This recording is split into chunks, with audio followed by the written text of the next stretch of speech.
ठीक है। तो वेक्टर एडिशन बनाना पड़ा क्योंकि वेक्टर की चीजें सिंपल एल्जेब्रिक समेशन को फॉलो नहीं कर रही।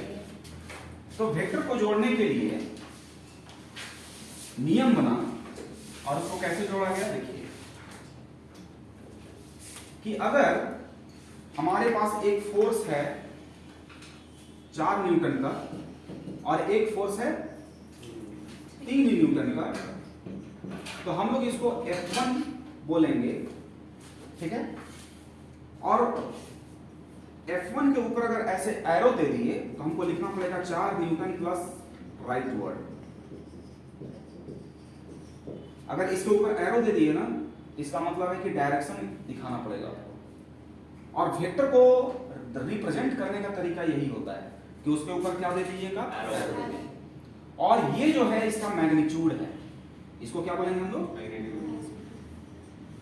Magnitude of F vector, F1 vector को आप सिंपल क्या लिख सकते हैं, F1, और ऐसे भी लिख सकते हैं, सीखते जाइएगा एक चीज, है ना। Yes sir.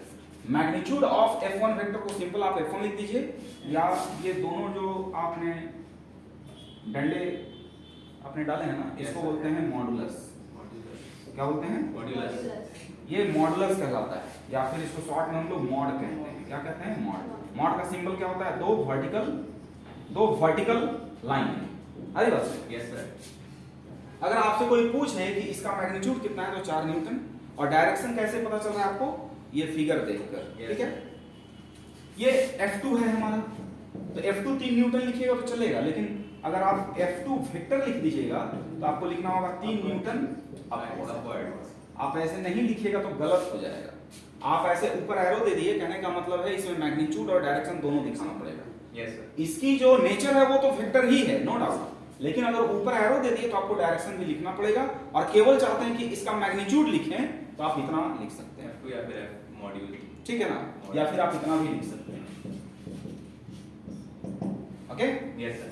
अब क्या है कि अगर हमको ये पता लगाना है कि ये दोनों फोर्स अगर इस ब्लॉक पर लग रहा है तो ये वाला फोर्स इसको आगे ले जाएगा और ये वाला फोर्स इसको ऊपर ले जाएगा, तो आपका मन क्या कहता है कि ये किधर जाएगा,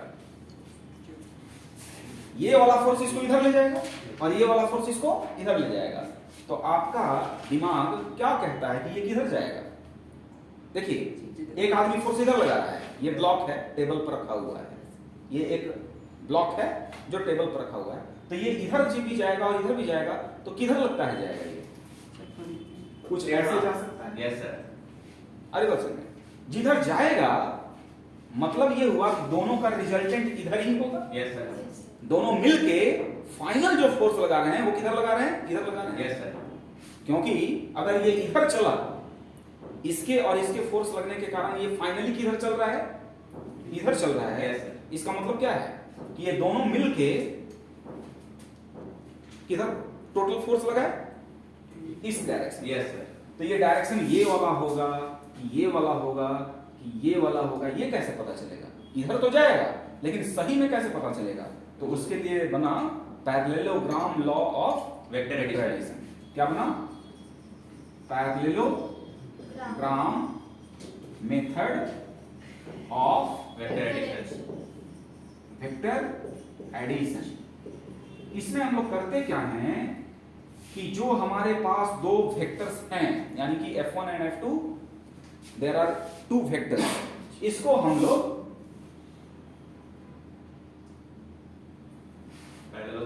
पैरेललोग्राम बना दिए Yes, और sir. एक डायगोनल ड्रॉ करेंगे। यही हमारा होगा F1 plus F2। Resultant. Yes sir. और इसकी वैल्यू कितनी होगी मालूम है, F1 plus F2। इसकी वैल्यू कितनी होगी मालूम है, रूट के अंदर F1 का स्क्वायर, देखिए कैसे जोड़ा जा रहा है, यहां पर देख रहे हैं ना, दूसरा 2 F1 F2 cos थीटा। ये जो रिजल्टेंट आएगा वो 7 न्यूटन नहीं आएगा, 7 न्यूटन का मतलब 4 + 3, ये नहीं आएगा, ये आएगा इतना। थीटा क्या है, यहां पर दोनों वेक्टर के बीच एंगल कितना है, तो ये थीटा यहां लिखना होता है। थीटा क्या होता है यहाँ पर? Angle between Two vectors.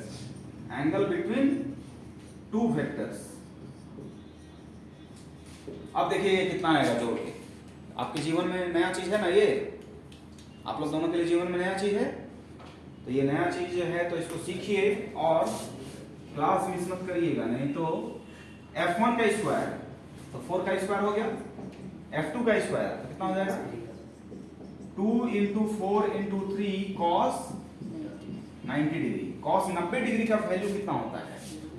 0। Very good, ऐसे जवाब दीजिए छोटा छोटा चीजों का तो काम जल्दी होगा। तो 16 और 9 प्लस 4 4 8 से 24, 24 इंटू 0, 24 इंटू 0 0 हो जाएगा और ये कितना आ जाएगा? 25 इक्वल टू 25 न्यूटन। यानी कि इन दोनों का अगर हम जोड़ेंगे तो वो कितना आएगा? 5 न्यूटन। अच्छा देखिए यहाँ पर एक चीज गौर करिएगा, अगर हमको F रिजल्टेंट लिखना होगा ऐसे तो हम क्या लिखेंगे? F1 plus F2। अरे बात सुनिए, Yes sir. अब इसको F1 को लिखिए, आप यहाँ पर F1 को लिखिए 4 न्यूटन। F1 को क्या लिखिए? 4 न्यूटन और क्या लिखिएगा? अपवर्ड। अरे बात सुनिए, Yes sir. F2 को सॉरी ये आपका राइट वर्ड था ना, राइट वर्ड था ना ये। Yes sir. और F2 को क्या लिखिएगा? 3 newton upward equal to 7 newton होगा क्या? नहीं, एकदम नहीं होगा। बस आप इस अगर ऊपर में एरो दे दिए तो आपको ऐसे लिखना पड़ेगा, लेकिन इसका मैग्नीट्यूड F रिजल्टेंट को आप ऐसे भी लिख सकते हैं ना, लिख सकते कि नहीं बताइए? लिख सकते हैं। ये मैग्नीट्यूड है ना रिजल्टेंट का, F वेक्टर का ये रिजल्टेंट का मतलब वही, RES का मतलब वही है। RES का मतलब क्या है? रिजल्टेंट। RES का मतलब क्या है? रिजल्टेंट। RES का फुल फॉर्म क्या है? रिजल्टेंट। रिजल्टेंट जो फोर्स होगा वो कितना होगा? 5 न्यूटन। लेकिन अगर वेक्टर के रूप में लिखिएगा तो क्या 5 न्यूटन लिख दीजिएगा? नहीं, आपको इतना लिख के चुपचाप रहना पड़ेगा, नहीं कर सकते आप। इसका मैग्नीट्यूड कितना होगा? 5 न्यूटन। और उसका डायरेक्शन आपको फिगर से पता चलेगा।